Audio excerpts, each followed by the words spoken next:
আজিৰ এই ভিডিঅ'ৰ সহায়ত আপোনালোকক দেখাবলৈ গৈ আছোঁ কেনেকৈ আমি অমৃত বৃক্ষ আন্দোলনৰ যিখন গছ ৰোৱা যিখন ফটো আছে সেই গছ ৰোৱা ফটো আপুনি কেনেকৈ আপলোড কৰিব আজিৰ এই ভিডিঅ'ৰ সহায়ত ফুল প্ৰচেছ দেখাবলৈ গৈ আছোঁ। তো বলক আমি ভিডিঅ'টো আৰম্ভ কৰোঁ। তো ফাৰ্ষ্ট টাইম আপুনি কি কৰিব, আপোনাৰ মোবাইলৰ পৰা প্লে ষ্ট'ৰটো অপেন কৰিব। অপেন কৰাৰ পিছত আপুনি সাৰ্চ কৰিব অমৃত বৃক্ষ আন্দোলন। অমৃত বৃক্ষ আন্দোলন লিখি সাৰ্চ কৰিব। সাৰ্চ কৰাৰ পিছত ইয়াতে আপুনি ক্লিক কৰিব, যিখন অমৃত বৃক্ষ আন্দোলনৰ যিখন এপ আছে ইয়াতে ক্লিক কৰিব।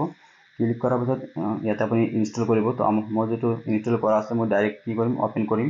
তো ইয়াতে আমি অপেন অপশ্যনত ক্লিক কৰিম। অপেনত ক্লিক কৰাৰ পিছত ইয়াতে দেখা পাব ইণ্টাৰ ৰেজিষ্টাৰ্ড মোবাইল নাম্বাৰ। তো ইয়াতে আপোনাৰ যেটো মোবাইল নাম্বাৰ আছে সেই মোবাইল নাম্বাৰটো আপুনি ইয়াতে সাৰ্চ ইণ্টাৰ কৰি দি দিব। ইয়াতে আপুনি যেটো নাম্বাৰৰ হয় আপুনি ৰেজিষ্টাৰ কৰিছিল সেই নাম্বাৰটো ইয়াতে দিব।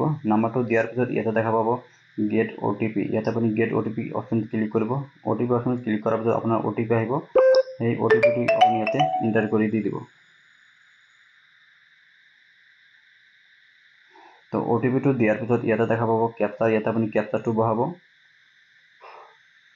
তো ক্যাপচাটো বহোৱাৰ পিছত ইয়াতে আপুনি লগইন অপশ্যনত ক্লিক কৰিব। লগইন অপশ্যনত ক্লিক কৰাৰ পিছত আপোনাৰ যেটো প্ৰফাইল আছে সেইটো আপোনাৰ খোল খাই যাব। খোল খোৱাৰ পিছত ইয়াতে দেখা পাব আপলোড ফটো। ইয়াতে আপুনি আপলোড ফটো অপশ্যনত ক্লিক কৰিব। আপলোড ফটো অপশ্যনত ক্লিক কৰাৰ পিছত আপোনাৰ এনেকুৱাকৈ আহিলে এইটো আপুনি এলাউ কৰি দিব। এলাউ কৰি দিয়াৰ পিছত ইয়াতে দেখা পাব ফাৰ্ষ্ট টাইম সিলেক্ট প্লান্ট। ইয়াতে আপুনি ক্লিক কৰিব। ইয়াতে ক্লিক কৰাৰ পিছত আপুনি কি গছ আপুনি ৰুইছে মানে আপুনি সেইটো গছৰ নাম আপুনি ইয়াতে সিলেক্ট কৰিব। সেই গছৰ নামটো সিলেক্ট কৰাৰ পিছত ইয়াতে দেখা পাব ওপেন ক্যামেৰা আৰু ইয়াতে দেখা পাব ওপেন গ্যালাৰি। তো আপোনাৰ যদি আপুনি ডাইৰেক্ট মোবাইলৰ পৰা যেটো লাইভ ফটো যদি আপুনি উঠাব বিচাৰে ইয়াতে আপুনি ওপেন ক্যামেৰাত ক্লিক কৰিব। ওপেন ক্যামেৰাত ক্লিক কৰি আপুনি লাইভ ফটোটো আপুনি ইয়াতে উঠাই দিব। তাৰ পিছত দেখা পাব ওপেন গ্যালাৰি। যদি আপুনি আগতীয়াকৈ ফটোটো উঠাই ৰাখিছে ইয়াতে আপুনি ওপেন গ্যালাৰিত ক্লিক কৰি দিব। তাৰ পিছত ইয়াতে এলাউ কৰিব। এলাউ কৰাৰ পিছত আপোনাৰ যেটো ফটো মানে যেটো ফটো আছে সেইটো আপুনি ইয়াতে ভালকৈ এটো ক্ৰপ কৰিব। ক্ৰপ কৰাৰ পিছত ইয়াতে আপুনি ক্ৰপ অপশ্যনত ক্লিক কৰিব। ক্ৰপ অপশ্যনত ক্লিক কৰাৰ পিছত ইয়াতে দেখা পাব এটা এৰৰ দেখাই দিয়ে। ইয়াতে দেখা পাব please select image with has location meta data. এইটো অপশ্যন যদি শো কৰে আপুনি কি কৰিব, ইয়াতে আপুনি ওকে কৰিব। তাৰ পিছত ইয়াতে দেখা পাব ওপেন ক্যামেৰা। ইয়াতে আপুনি ওপেন ক্যামেৰাত ক্লিক কৰিব। ওপেন ক্যামেৰাত ক্লিক কৰাৰ পিছত ইয়াতে আপুনি এলাউ কৰিব। তাৰ পিছত ইয়াতে আপুনি এটো এলাউ কৰি দিব। এলাউ কৰি দিয়াৰ পিছত আপোনাৰ যেটো ক্যামেৰা আছে ক্যামেৰাটো শো কৰিব। তাৰ পিছত আপুনি এটো ফটো ইয়াতে সিলেক্ট কৰিব।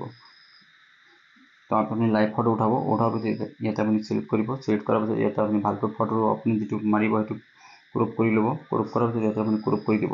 ক্ৰপ কৰি দিয়াৰ পিছত আপোনাৰ যেটো ফটো আছে সেইটো সাকসেসফুলি আপলোড হ'ব মানে সিলেক্ট হৈ যাব। সিলেক্ট হোৱাৰ পিছত ইয়াতে আপুনি আপলোড অপশ্যনত ক্লিক কৰিব।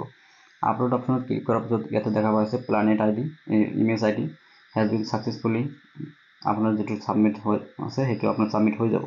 হোৱাৰ পিছত ইয়াতে আপুনি ড্যাশবোৰ্ডত ক্লিক কৰিব। ক্লিক কৰাৰ পিছত আপুনি ওপৰফালে স্ক্ৰল কৰিব। স্ক্ৰল কৰাৰ পিছত ইয়াতে দেখা পাব আপুনি আকৌ কি কৰিব, আপলোড ফটোত ক্লিক কৰিব। আপলোড কৰিব গছৰ যেটো গছ আপুনি ৰুব সেইটো আপুনি সিলেক্ট কৰিব। আপুনি সিলেক্ট ওপেন ক্যামেৰাত ক্লিক কৰি আপুনি বেলেগ এটা ফটো চুজ কৰিব। চুজ কৰাৰ পিছত ইয়াতে আপুনি ইণ্টাৰ কৰি ইয়াতে আপুনি ক্ৰপ কৰি দি দিব। ক্ৰপ কৰি দিয়াৰ পিছত আপোনাৰ এইটো হৈ যাব। তাৰ পিছত ইয়াতে আপলোড ফটোত ক্লিক কৰিব। আপলোড ফটোত ক্লিক কৰাৰ পিছত আপোনাৰ যেটো আইডি আছে সেই আইডিটো আপুনি ইয়াতে শো কৰিব। তাৰ পিছত ইয়াতে গো টু ড্যাশবোৰ্ডত ক্লিক কৰিব। তো এনেকৈ আপোনাৰ ফটোবিলাক আপুনি আপলোড কৰিব। আপলোড কৰাৰ পিছত ইয়াতে দেখা পাব প্লান লিষ্ট। ইয়াতে আপুনি ক্লিক কৰিব। প্লান লিষ্টত ক্লিক কৰাৰ পিছত প্লান লিষ্টত ক্লিক কৰিলে আপুনি কেইখন ফটো আপুনি আপলোড কৰিছে সেইখিনি আপুনি ইয়াতে দেখা পাব। তো ইয়াতে আপোনাৰ যদি কোনো গছ যদি ভুল হৈ থাকে আপলোড কৰোঁতে ইয়াতে আপুনি ডিলিট দেখা পাইছে। ইয়াতে আপুনি ডিলিট অপশ্যনত ক্লিক কৰিলে ক্লিক কৰিব। ক্লিক কৰাৰ পিছত ইয়াতে দেখাব কেনসেল আৰু শিওৰ। তো ইয়াতে আপুনি দেখাব ইয়েস শিওৰ। ইয়েস শিওৰত ক্লিক কৰিলে আপোনাৰ ফটোটো ডিলিট হৈ যাব। তো এনেকৈ আপোনাৰ যখন যিকেইটা ফটো আছে এইকেইটা ফটো আপুনি যিসকল নেকি সেলফ হেল্প গ্ৰুপৰ মহিলাসকল আছে সেইসকলৰ আপোনাক কি কৰিব 5টাকৈ ফটো আপুনি ইয়াতে আপলোড কৰিব লাগিব। তো এনেকৈ আপুনি যিখন ফটো আছে এনেকৈ আপুনি আপলোড কৰিব।